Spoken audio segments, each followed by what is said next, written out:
Hello guys, तो मैं ले आया हूँ बॉडी बिल्डिंग की बहुत सारी नई अपडेट्स। और आज की फर्स्ट अपडेट में हम बात करते हैं वेस्ली विजर्ड्स की, यानी कि हमारे 2 टाइम्स आर्नो क्लासिक चैंपियन की। तो Wesley was seen posing in south Korea. अभी ये रिसेंटली ट्रिप पर गए थे, तो वहाँ पर हमें पोज करते हुए दिखाई दिए and he look gigantic guys. अभी इन्होंने अपना ऑफ सीजन कंप्लीट करा है और उसके हिसाब से इन्होंने काफ़ी अच्छी मसल मास अपने फ्रेम पर ऐड कर ली है। कॉर्ड्स देखो डेफिनेटली इंप्रूव्ड है, लेग्स में काफ़ी मसल मास इन्होंने ऐड करी है बिकॉज फीडबैक भी कुछ ऐसा ही था। तो he right now is pushing himself like crazy, बहुत ज़्यादा इंटेंसली वर्कआउट कर रहे हैं। पूरा फोकस इनका यही है कि अगर ये टाइटल ना भी जीतें तब भी अपनी रेस्पेक्टफुल प्लेसिंग यानी कि सेकंड प्लेस बनाए रखें, एक टॉप कंटेंडर बने रहें और रनर अप बन के एंड अप करें इस साल का मिस्टर ओलंपिया, ताकि नेक्स्ट ईयर इनके और ज़्यादा चांसेस हों to get the trophy home. Anyways waist यहाँ पर yes looking a bit wider, थोड़ी सी वाइडर साइड पर लग रही है, बट वही बात है गाइस कि अभी this is damn off season. अभी इन्होंने ऑफ सीजन कंप्लीट ही करा है, उसके बाद ये इसको थोड़ा सा रिफाइन कर लेंगे। उतनी ज़्यादा तो नहीं कर सकते बिकॉज वेस्ली की वेस्ट हम जानते हैं थोड़ी सी वाइडर साइड पर ही है, बट यस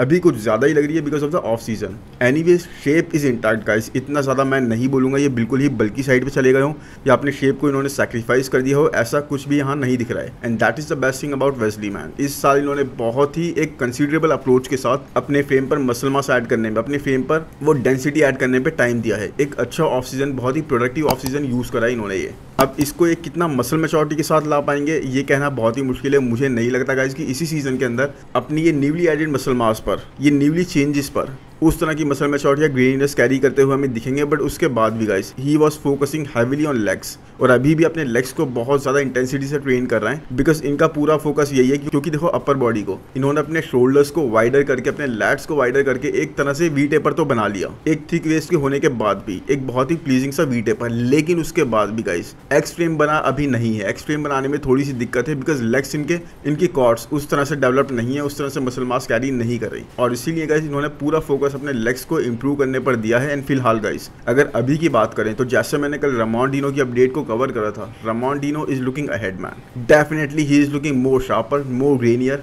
मोर डेंस। अपनी फिजिक के हिसाब से, अपनी हाइट के हिसाब से ही is looking way ahead right now. But Wesley के पास गाइस वो स्ट्रक्चर है जो डिमांडेड है क्लासिक डिवीजन में। यस, तो कुछ ना कुछ कहीं ना कहीं कोई ना कोई तो लैक करता ही है। वेस्ली के पास क्लासिक स्ट्रक्चर है, एक डिफाइन करने वाला, क्लासिक डिवीजन को डिफाइन करने वाला स्ट्रक्चर है। तो वहीं रामोन डिनो एक दूसरी चीज लेकर आ रहे हैं, वो ग्रेनीनेस, वो मसल मैच्योरिटी, बहुत ही डिफाइंड फिजिक के साथ। तो I don't know man, it can be another close battle.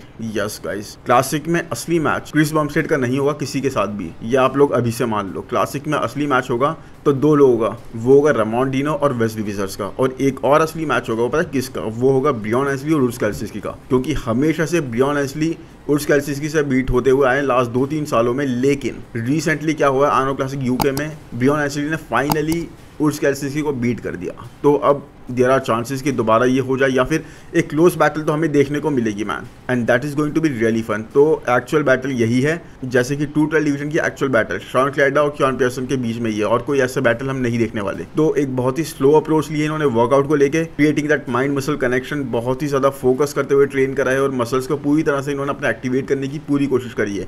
बाकी आप बताओ आपके अकॉर्डिंग गाइस, वेस्ली विजर्ड्स ऊपर प्लेस करेंगे या फिर रामोन डिनो ऊपर प्लेस करेंगे, या फिर देयर आर चांसेस कि हम मिस्टर ओलंपिया यानी क्लासिक डिवीजन का टाइटल चेंज होता हुआ देखेंगे इस साल? मुझे तो नहीं लगता, बट आपकी ओपिनियन जानने में बहुत ज़्यादा इंटरेस्टेड हूँ। एनीवेज अब इसके साथ चलते हैं गाइस नेक्स्ट अपडेट पर, जो कि है जीजो जॉन की। एंड जीजो जॉन ने अपनी लेटेस्ट कई और अपडेट्स शेयर करी हैं, and you can witness the great efforts here man. आप देख सकते हो कितने ज़्यादा एफर्ट्स, कितना ज़्यादा डेडिकेशन यहाँ पे पुट इन करा जा रहा है because of the improvements in the physique, because of the changes in the physique. सबसे पहले तो यहाँ पर ये अपडेट में कैप्शन में पूछ रहे हैं कि मोर शोज और बल्क, यानी कि मुझे अब और शोज करने चाहिए इसी सीजन में या फिर बल्क पर जाना चाहिए।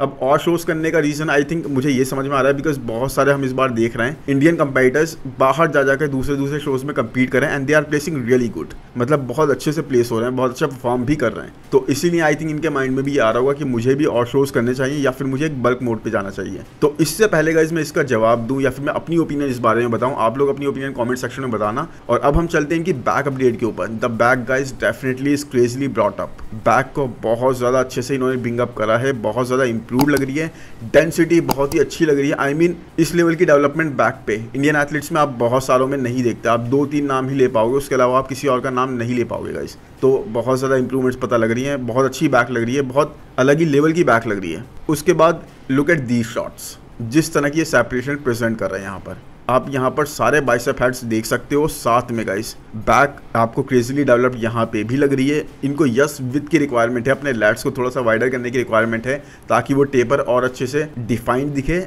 लेकिन I think over the time ये वो भी कर लेंगे। बट द स्ट्राइशंस मैन, जो स्ट्राइशंस और फेदर्स वगैरह दिख रहे हैं इनके यहाँ पे ट्राइसेप्स पे आप देखो, और साथ में आप डेल्ट्स पर नजर डालोगे तो वहाँ पर भी आपको दिखेंगे। ये इनकी अल्टीमेट कंडीशन के बारे में बताता है, अल्टीमेट मसल डेवलपमेंट के बारे में बताता है कि भाई कितना ज़्यादा ही रिफाइंड लेवल पर आए थे। क्योंकि ट्राइसेप्स पर फेदर्स मैन, अब तक हम बाहर के एथलीट्स की ही बात करते थे, लेकिन इस शॉट में आप क्लियरली देख सकते हो वो चीज़। तो he was really good man, he was really good and it speaks a lot about how impressive he was man, he was really good. So bulk I think is the right approach for him. इनको bulk पर ही जाना चाहिए because देखो हमने men's physique division के हिसाब से भी इनको उस तरह से बिगर साइड पे नहीं देखा। और आई थिंक 1-2 सब्सक्राइबर्स ने मुझे बताया भी कॉमेंट सेक्शन में कि ये 5 kg तक कम मसल मास कैरी कर रहे थे। 5 kg इनका वेट कम था जब इस स्टेज पर आए थे ये इस साल, compare to the last time जब इन्होंने प्रो कार्ड जीता था। तो एक चीज़ वो भी थी जिन्होंने इनकी प्रेसिंग को बहुत ज़्यादा इंपैक्ट करा होगा, इनकी फिजिक को बहुत ज़्यादा इंपैक्ट करा होगा। तो मेरे हिसाब से गाइज आई थिंक इनके लिए सही अप्रोच यही रहेगी, इनको बल्क पर ही जाना चाहिए, अभी और शोज़ में कम्पीट नहीं करना चाहिए। बिकॉज भाई ये हर शो के लिए कम्पीट करने के लिए प्रेप करेंगे 2 महीने 2.5 महीने, वो टाइम एक तरह से अंडर यूटिलाइज ही होगा। बिकॉज आप अगर इंप्रूवमेंट्स नहीं कर रहे हो और आप वहाँ पे जीत भी नहीं पाओगे इस साइज के साथ, तो फिर वो दिक्कत वाली चीज़ आपके लिए। तो मेरे हिसाब से तो यही सही अप्रोच है। एंड उसके बाद गाइज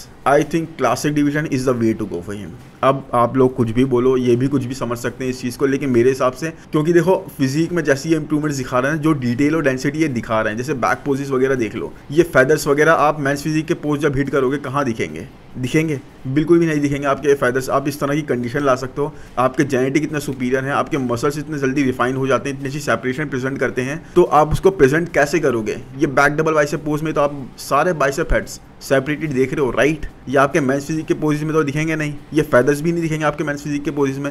ये डेंसिटी बैक की चलो ठीक है काफ़ी लेवल तक दिख जाएगी, बट इस लेवल तक नहीं दिखेगी जब आप मेंस फिजिक के पोज हिट करोगे। तो अगर आपके फिजिक में पोटेंशियल है, आपकी फिजिक में ये चीज़ हो रही है, पता लग रही है, आप इस तरह की चीज़ ला सकते हो, आप इस तरह की कंडीशन ला सकते हो गाइस, आप इस तरह की ग्रेनीनेस अपनी फिजिक में ऐड कर सकते हो। तो मेरे हिसाब से yes it will take time, आपको अच्छा खासा टाइम लगेगा उस लेवल पर अपनी मसल मास को ऐड करने के लिए। आई थिंक 2-2.5 साल, क्या पता 3 साल भी लग जाएं, बट मेरे हिसाब से वहाँ पर आपका बहुत अच्छा स्कोप रहेगा। बिकॉज जिस तरह की डिटेल आप प्रेजेंट कर रहे हो ना, that is going to be appreciated more in classic, और वहाँ पर ज़्यादा सूट करेगी। अपनी फिजिक को उस तरह से प्रेजेंट कर पाओगे जैसे प्रेजेंट करने के लिए वो दिख रही है गाइस। एनीवेज आप बताओ मेरी इस ओपिनियन से आप कितना अग्री करते हो, और आपके हिसाब से क्या इनको बल्क मोड पर जाना चाहिए या फिर इनको भी 2-3 शोज में और कम्पीट करना चाहिए? एनीवेज इसके बाद चलते हैं गाइस नेक्स्ट अपडेट पर, जो कि है निकोलस कार्पा की। अब देखो मैंने इनका थंबनेल में भी डाला है, मार्कस रॉल 2.0। अब yes that is totally I agree, I know over exaggeration कर दिया मैंने थोड़ा सा इनको मार्कस रॉल बोल के, but he is the closest thing to Markus Ruhl. अब ऐसा मैं क्यों बोल रहा हूँ guys? Look at this gigantic frame, आप लोग भी अग्री करोगे कितने जाइगेंटिक ये लग रहे हैं। How huge his muscles are, he is tall, he is big, he is gigantic. सारे वो एस्पेक्ट्स इनकी फिजिक कैरी कर रही है। चेस्ट देखो कितना ज़्यादा वाइडर साइड पे है, कितनी थिकनेस कैरी कर रहा है। एंड अभी तो ये प्रिपेयर भी नहीं कर रहा है किसी शो के लिए, पता है? अभी इनका ये प्लान नहीं है कोई भी कि इस सीजन में कम्पीट करें, कोई भी ऐसा प्लान नहीं है। He is not even close to that. अभी अपना इनका फोकस है अपने फ्रेम पर और ज़्यादा मसल मास ऐड करने का, और ज़्यादा डेंसिटी ऐड करने का, और ज़्यादा फुलनेस कैरी करने का। अब मुझे नहीं पता गाइस कि इनकी एबिलिटी क्या है पीक हिट करके आने में या फिर कंडीशन आने में, बिकॉज स्टेज पर मैंने इनको नहीं देखा। यस अब मैं इस बारे में क्लियरली आपसे यही बोलूँगा, तो कितना अच्छा पीक हिट कर सकते हैं, कितनी अच्छी कंडीशन ये ला सकते हैं, वो सेपरेशन प्रेजेंट कर सकते हैं या नहीं, वो चीज़ मैं नहीं बोल सकता। बट ट्रस्ट मी फ्रेम इस तरह से ही फुल लगना चाहिए। अगर आप एक टॉलर बॉडी बिल्डर हो तो पूरी तरह से इनका फ्रेम अभी फुलर साइड पे लग रहा है। अगर ये इसको और ज़्यादा फिल करने की कोशिश करेंगे तो ये और ज़्यादा फ्रीकियर होते जाएंगे।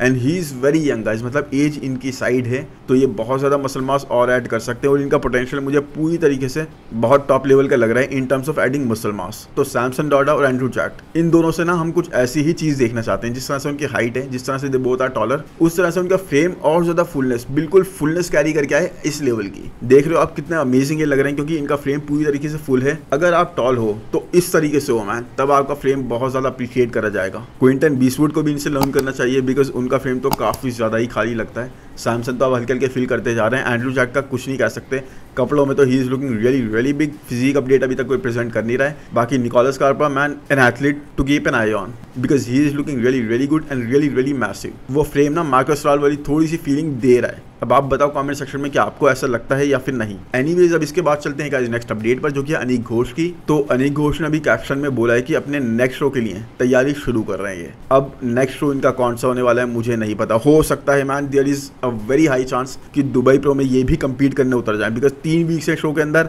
अभी कम्पीट करके आए हैं। कंडीशन बहुत ज़बरदस्त है, शेप बना हुआ है, कोई ऐसे इनको फैट वगैरह कम नहीं करना, कोई ऐसे कुछ बड़े ज़्यादा चेंजेस इनको नहीं करने। और दुबई में जाना बहुत ही ईजी है, मतलब आपको वीज़ा वगैरह की ऐसी कोई दिक्कत नहीं आएगी। Easily he can go over there, वहाँ पे सेटल भी कर सकते हैं 5-6 दिन पहले, उसके बाद कम्पीट करने भी उतर सकते हैं। देखो 3 एथलीट्स ऑलरेडी हैं। अब मैंने आपको लास्ट में बताया था राहुल फिटनेस, लवप्रीत सिंह और एक आई थिंक किसी और का नाम भी कॉमेंट सेक्शन में किसी सब्सक्राइबर ने लिखा था। एनीवेज चौथे इंडियन एथलीट ये भी हो सकते हैं। आई थिंक इनको जाना चाहिए मैन, इनको जाना चाहिए, क्योंकि इनको देखो और ज़्यादा बल्क करने की ज़रूरत नहीं है और वहाँ पर जाकर ही definitely is improving show by show, इसमें कोई डाउट नहीं है। कजाकिस्तान प्रो में जाके टॉप 3 क्रैक कर लेना, that is a very big thing. तो पोटेंशियल डेफिनेटली अपना प्रेजेंट कर रहे हैं गाइज। यहाँ पर भी आप देख सकते हो कितना ज़्यादा ये ट्राई कर रहे हैं अपनी फिजिक को इंप्रूव करने का, अपनी पोजिंग को इंप्रूव करने का, स्पेशली अपनी ट्रांजिशंस को, बिकॉज मेंस फिजिक में यही चीज़ें होती हैं। आपकी पोजिंग हो गई, आपकी ट्रांजिशन हो गई, 2 पोजेस ही नहीं होते, आपकी ट्रांजिशन, आपकी स्टेज प्रेजेंस वगैरह ये सब नोटिस करी जाती है। तो ये बहुत ज़्यादा क्लोज आ गए थे क्वालिफाई होने के लिए मिस्टर ओलंपिया के,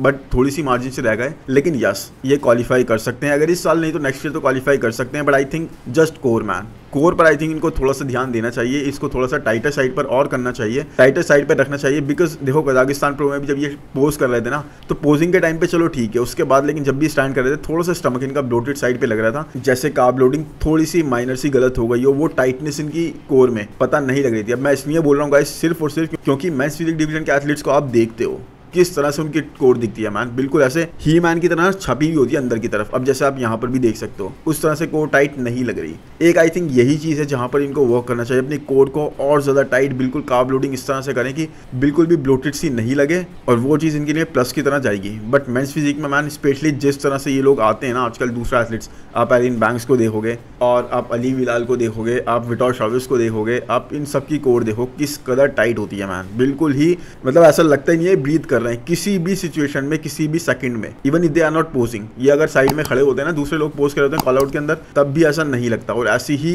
कोर करनी पड़ेगी आपको। आप अपना लेवल इंप्रूव करते जा रहे हो, अपनी फिजिक को बहुत इंप्रूव करते जा रहे हो, that is a really good thing. आप इतने क्लोज आ रहे हो क्वालिफिकेशन के, आप इस एक चीज़ को और नेल कर दो मैन, बस चेरी ऑन द टॉप हो जाएगा। एनीवेज आप बताओ क्या आपको लगता है दुबई प्रो में ये कम्पीट करेंगे, या फिर आपको ये लगता है इन्हें कम्पीट करना भी चाहिए? वेल मेरी ओपिनियन में तो करना चाहिए। एनीवेज अब इसके बाद चलते हैं गाइस नेक्स्ट अपडेट पर, जो कि लोगन फ्रैंकलिन की।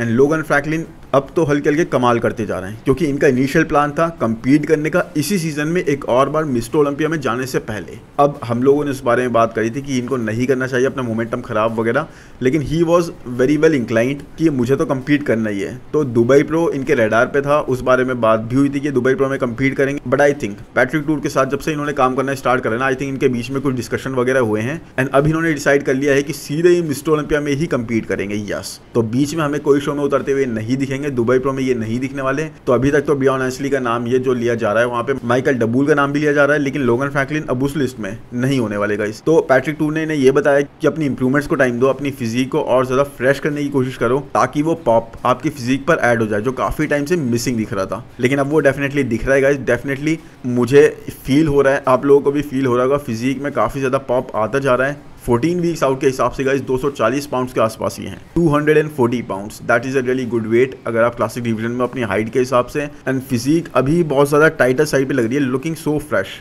इनकी फिजिक उतनी ज़्यादा फ्रेश लग रही है जितनी काफ़ी सालों में लास्ट ईयर्स में नहीं दिखी। तो मसल्स ज़्यादा पीकियर साइड पे लग रहे हैं, वो वेन्स बाहर आ रही है, वैस्कुलरिटी बाहर आ रही है, फुलनेस ये कैरी करते हुए दिख रहा है। And more than anything classic division में जो चाहिए guys, he is looking more and more aesthetic. तो ये वो साल हो सकता है जब हम लोगन को एक्चुअली एक स्टेटमेंट बनाते हुए देख लें, और उसके बाद भी अगर इन्होंने नहीं बना पाएगा इवन आफ्टर वर्किंग विद पिटोर, तो इनके लिए ये चीज़ बहुत ही गलत जाएगी। आई थिंक उसके बाद it's done and dusted for Logan Franklin. But anyways trust me guys, he is looking really incredible, really good. मैं तो बहुत ज़्यादा पसंद कर रहा हूँ इनके इस न्यू वर्जन को। इनके कोच को हायर करने का जो डिसीजन था, बहुत ही अच्छा डिसीजन था।